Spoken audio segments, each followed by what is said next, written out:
Hello friends, कैसे हैं आप सब। आज हम बात कर रहे हैं कि 11th की अकाउंट्स के रिगार्डिंग कि 11th की अकाउंटिंग को कैसे आसान भाषा में समझा जाए, क्योंकि अकाउंट्स एक ऐसा सब्जेक्ट है जिसमें कॉन्सेप्ट अगर क्लियर नहीं हो तो उसको पढ़ना और समझना मुश्किल होता है। तो बच्चों, मैं आपसे अकाउंटिंग और अकाउंटेंसी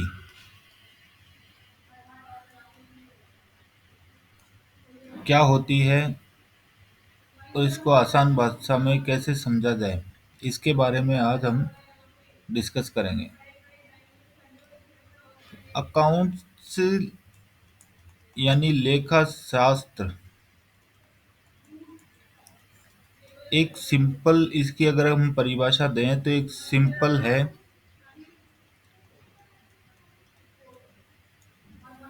कि किसी भी व्यवसाय में किसी भी व्यवसाय में लेन देनों को किसी भी व्यवसाय के लेन देनों को लिखना अकाउंटेंसी है।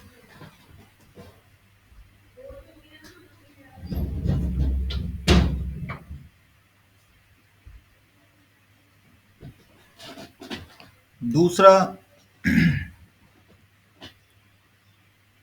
इसके बारे में जैसे अगर बात करते हैं आगे कि इसमें कई सॉफ्टवेयर हैं अपने पास। एक तो है जैसे टेली, जो सबसे कॉमन सॉफ्टवेयर है। दूसरा है आपका बिजी।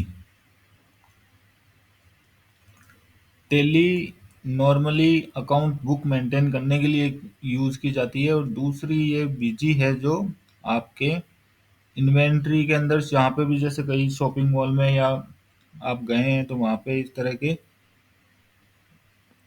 बिलिंग सॉफ्टवेयर है, इसमें साथ में अकाउंटिंग भी की जाती है। तो सारी चीज़ इसमें अवेलेबल रहती हैं। तो ये तो हो गया आपका कि लेन देन को रिकॉर्ड करना या लिखना अकाउंट्स अकाउंटेंसी या अकाउंट्स कहलाती है। दूसरी चीज है कि इसमें वाउचर कौन कौन से होते हैं।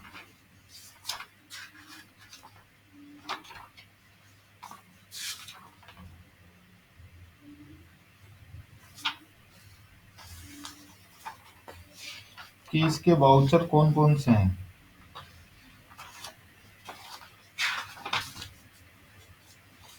इसमें कौन कौन से रिकॉर्ड्स रखे जाते हैं। ये चैप्टर बच्चों आप लोगों को समझ में आया। दूसरा हम चैप्टर पढ़ते हैं बिजनेस को कैसे रिकॉर्ड करते हैं। तो इसमें फर्स्ट आता है कैश मेमो।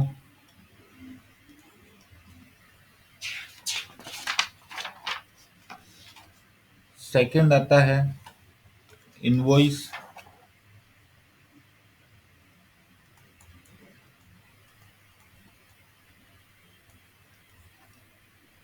थर्ड आता है आपका रिसिप्ट्स। फोर्थ आता है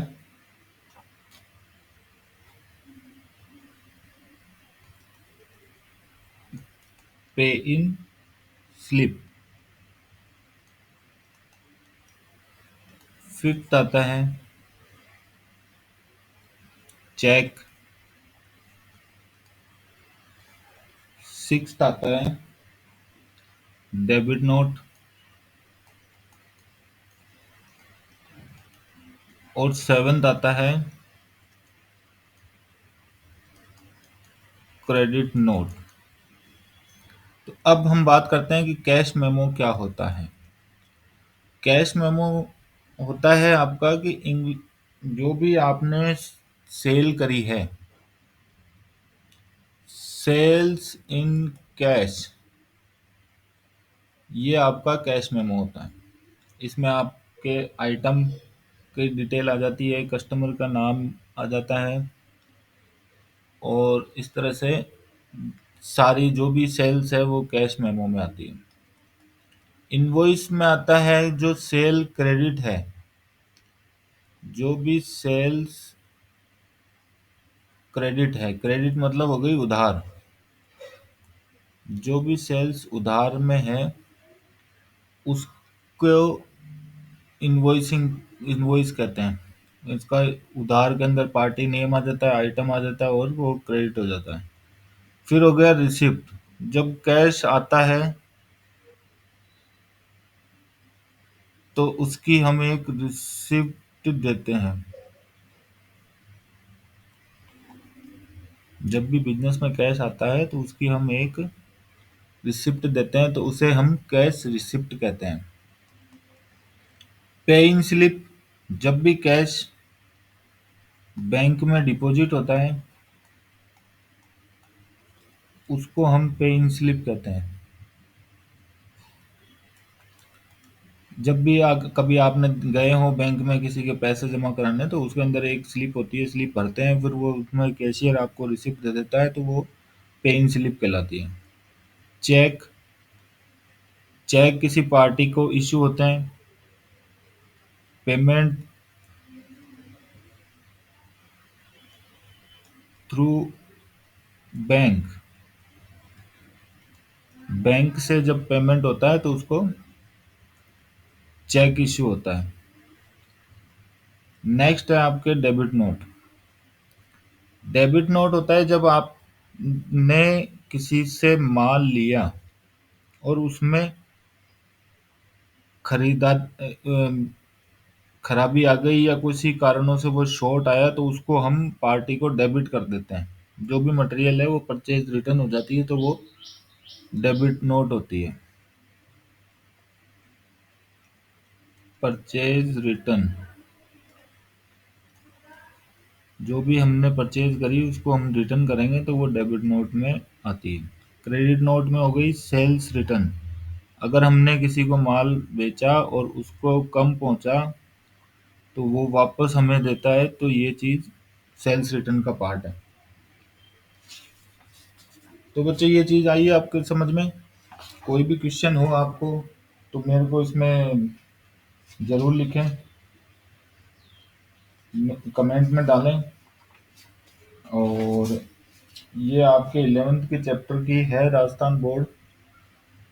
और आरबीएससी का भी अगर पढ़ते हैं, सीबीएसई का भी है, तो हिंदी में मैं समझा रहा हूँ, बाकी ये चीज़ें सब्जेक्ट यही रहते हैं।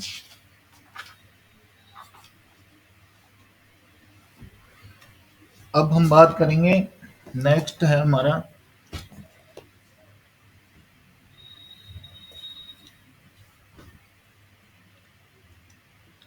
कि खाते कितने प्रकार के होते हैं।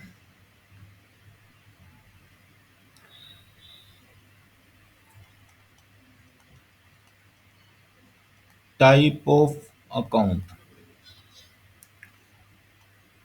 खाते कितने प्रकार के होते हैं। फर्स्ट है असेट्स अकाउंट, सेकंड है लाइबिलिटीज अकाउंट,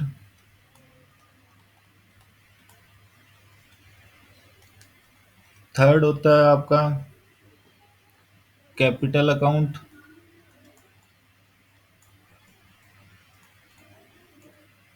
फोर्थ है income oblique revenue account, fifth है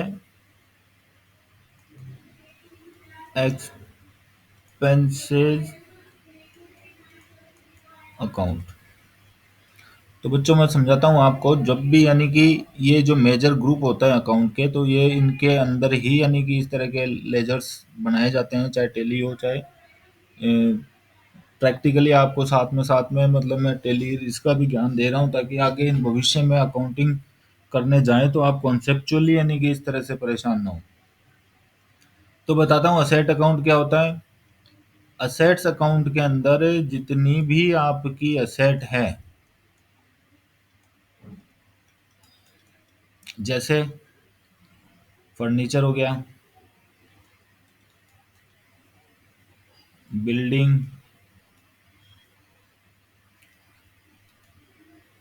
मशीनरी,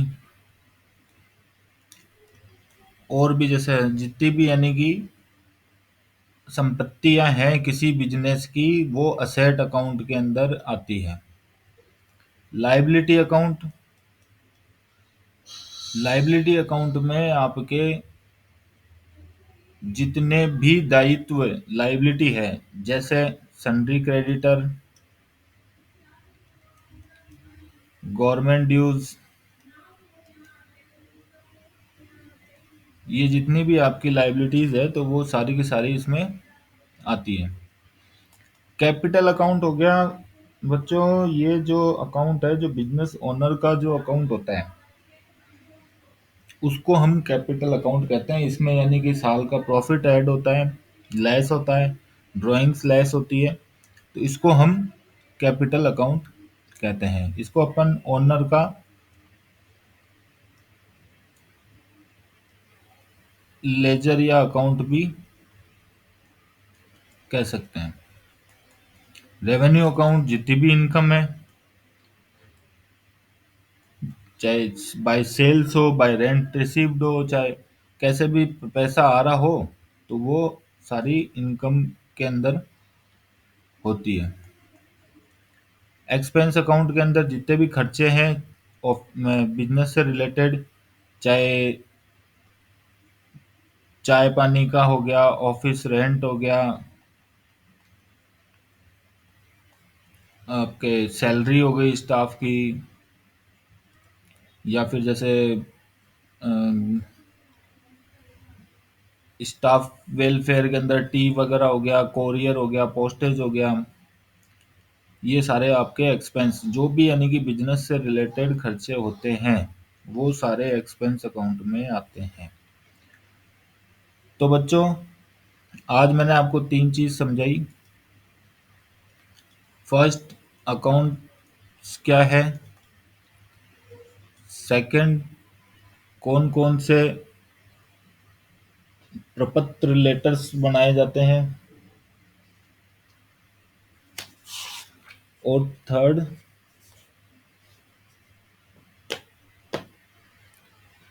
कौन कौन से फॉर्मेट के अंदर यानी कि ये होते हैं। थर्ड मैंने समझाए अकाउंट्स कितने पर, अकाउंट्स टाइप, कि कौन कौन से टाइप के अकाउंट्स होते हैं। तो ये हमने आज डिस्कस किया है। नेक्स्ट वीडियो में हम डिस्कस करेंगे कि टाइप ऑफ वाउचर क्या है,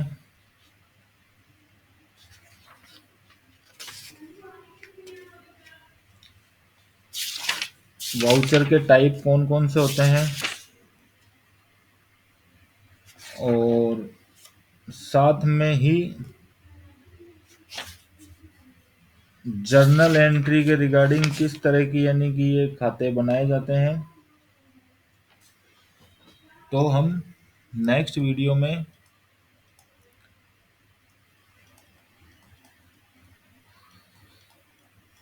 टाइप ऑफ वाउचर और जर्नल